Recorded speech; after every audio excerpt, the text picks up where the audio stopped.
Assalamualaikum warahmatullahi wabarakatuh. Perkenalkan, saya Ahmad Naufal Fadil Vito dengan NIM akhir 117.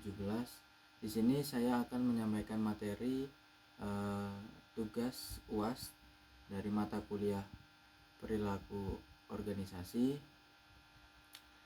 yang berjudul konflik dan negosiasi. Yang pertama, konflik. Nah, dalam suatu proses yang dimulai apabila satu pihak merasakan bahwa pihak lain telah mempengaruhi secara negatif atau akan segera mempengaruhi secara negatif sesuatu yang dipedulikan oleh pihak pertama. Berbagai macam konflik yang dialami orang dalam organisasi ada 3. Yang pertama ada ketidakcocokan tujuan, terus ada perbedaan atas interpretasi fakta, terus ada yang terakhir ada ketidaksepakatan berdasarkan ekspektasi perilaku. Nah, di sini perkembangan pemikiran dari konflik tersebut yang pertama ada dari traditional view. Yang dimaksud traditional view itu semua konflik itu berbahaya dan harus dihindari. Nah, penyebabnya itu diantara lainnya ada komunikasi yang buruk, kurangnya keterbukaan, terus kegagalan untuk menanggapi kebutuhan karyawan. Nah, yang kedua ada human relation view. Nah, di sini itu konflik adalah hasil yang alami dan tidak terhindarkan dalam kelompok manapun. Yang terakhir, yang ketiga yaitu contemporary, yang dimana terbagi menjadi 2, konflik fungsional dan konflik disfungsional. Nah, konflik yang fungsional ini adalah konflik yang mendukung tujuan kelompok dan meningkatkan kinerjanya, sedangkan yang disfungsional tadi konflik yang menghambat kinerja kelompok.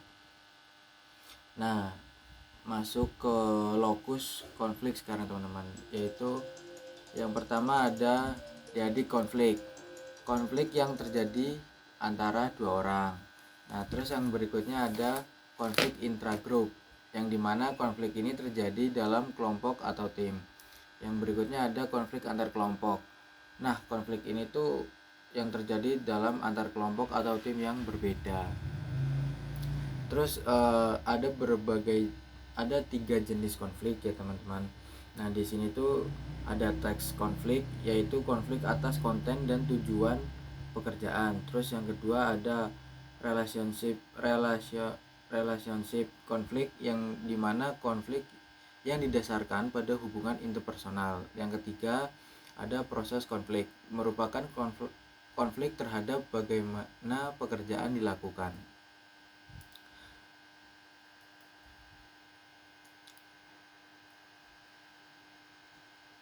Jadi dulu.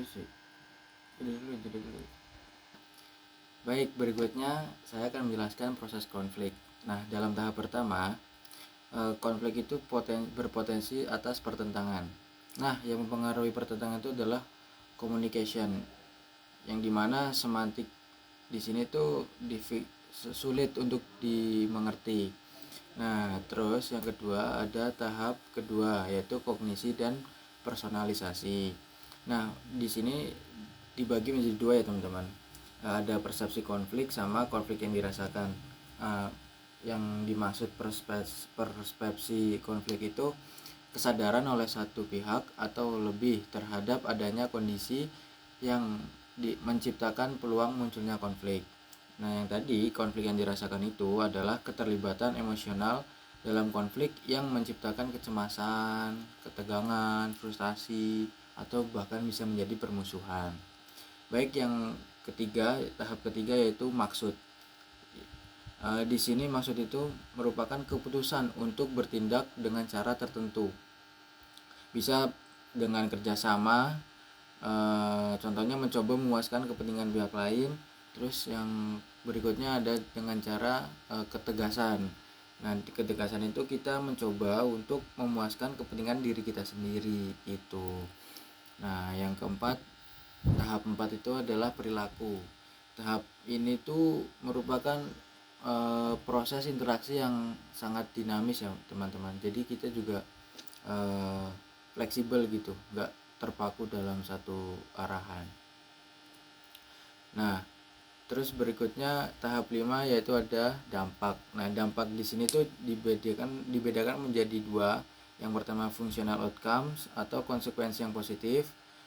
Terus yang kedua ada diffusional outcomes, konsekuensi yang destruktif. Baik, berikutnya saya akan menjelaskan negosiasi. Nah, negosiasi itu adalah sebuah proses di mana dua pihak atau lebih bertukar barang atau jasa dan berusaha untuk menyepakati nilai tukar. Nah, BATNA ini adalah the best alternative to a negotiated agreement. The lawful acceptable value atau outcome to an individual for a negotiated agreement.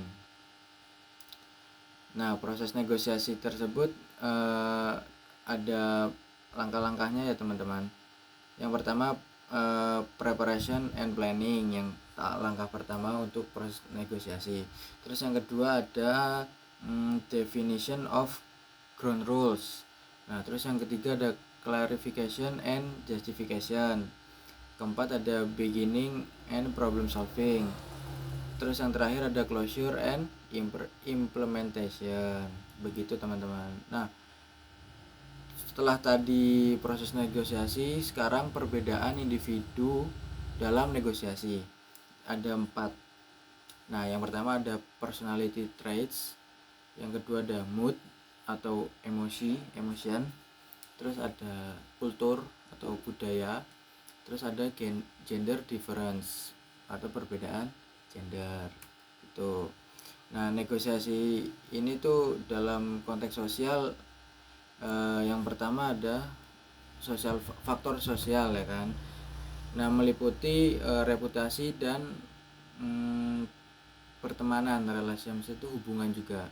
Nah, third party negotiation itu ada mediator, arbitrator, sama yang terakhir ada konsultan. Baik, sekian sedikit materi yang saya sampaikan tentang negosiasi dan konflik. Kurang lebihnya mohon maaf. Terima kasih. Wassalamualaikum warahmatullahi wabarakatuh. Berapa menit?